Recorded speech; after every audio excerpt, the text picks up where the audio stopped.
What's going on, YouTube? This is MagDog TV coming back with another one. So it looks like Shedeur Sanders is making plays on day 3 of NFL training camp.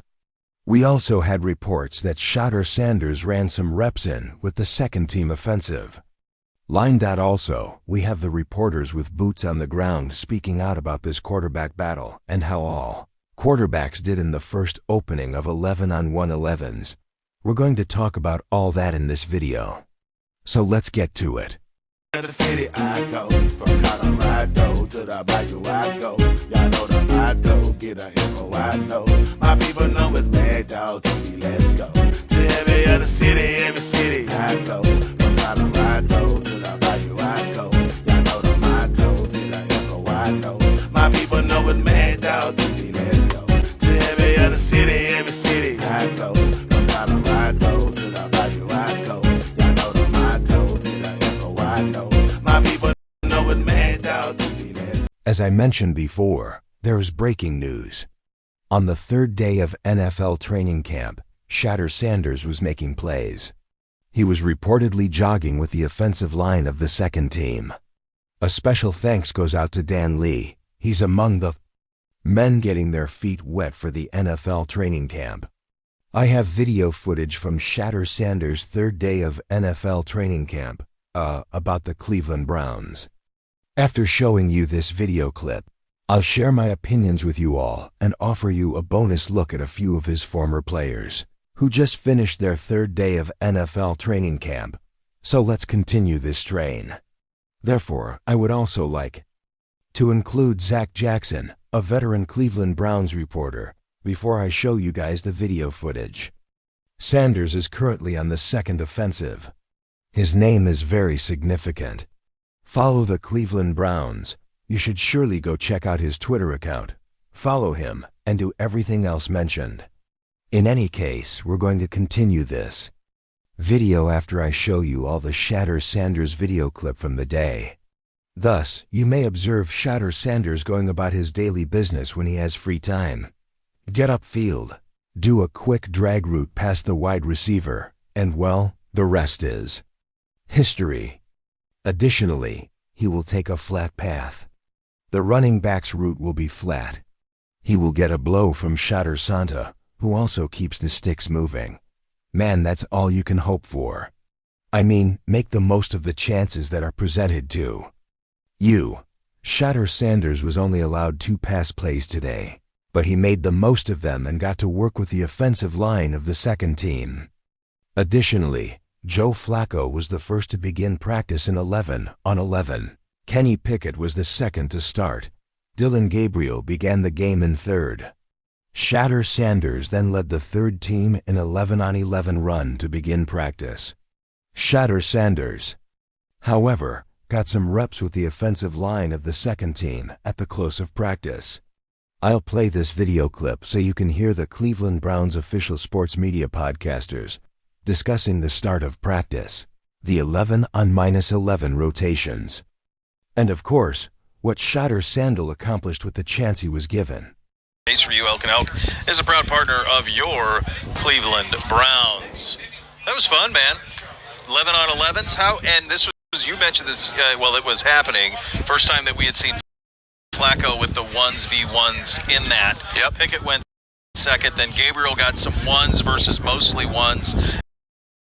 And then Shedeur at the end got some 3s.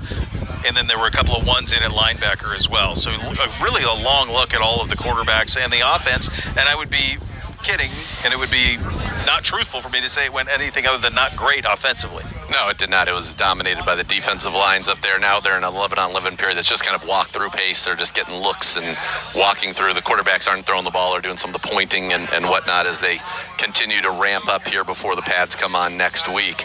No, that was definitely dominated by the defensive front in particular. In fact, I don't know if Flacco or Pickett were really able to get a lot of passes off there. Gabriel was not, and then Shedeur at the end got a couple of quick hitters that he executed well against the 3s. But, kind of going back to it, unless things change right now, I think you're looking at, as we always said, Pickett or Flacco are going to start at the beginning, and it feels like Gabriel is going to get currently more opportunities, and Shedeur really has not gotten opportunities to showcase himself outside of, being with the threes. And so, Sure.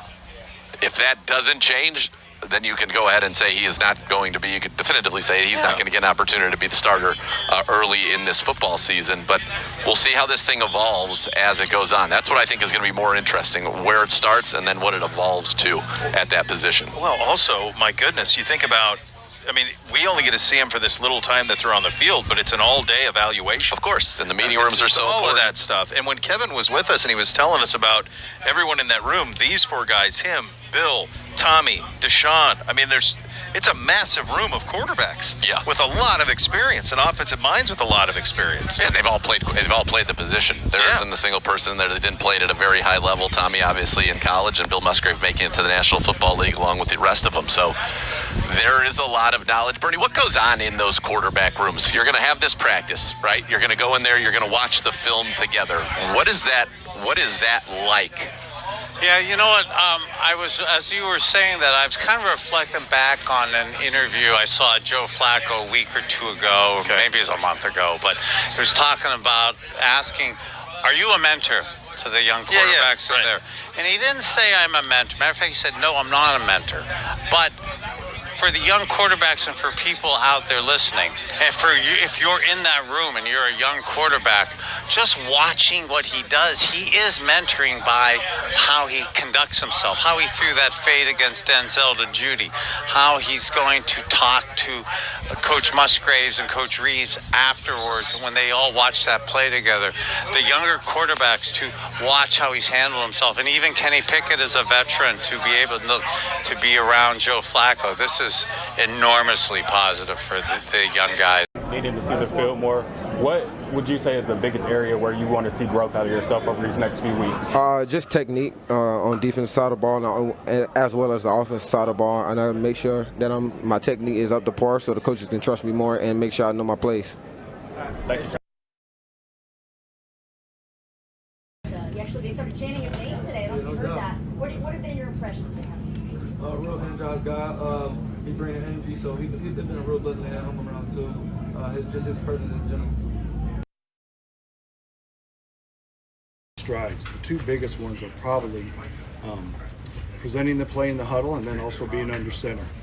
Neither guy has a lot of time on task doing either one of those tasks, so the more experience we can give them here in a short period of time, of course, the better off we'll be, and they both made great strides.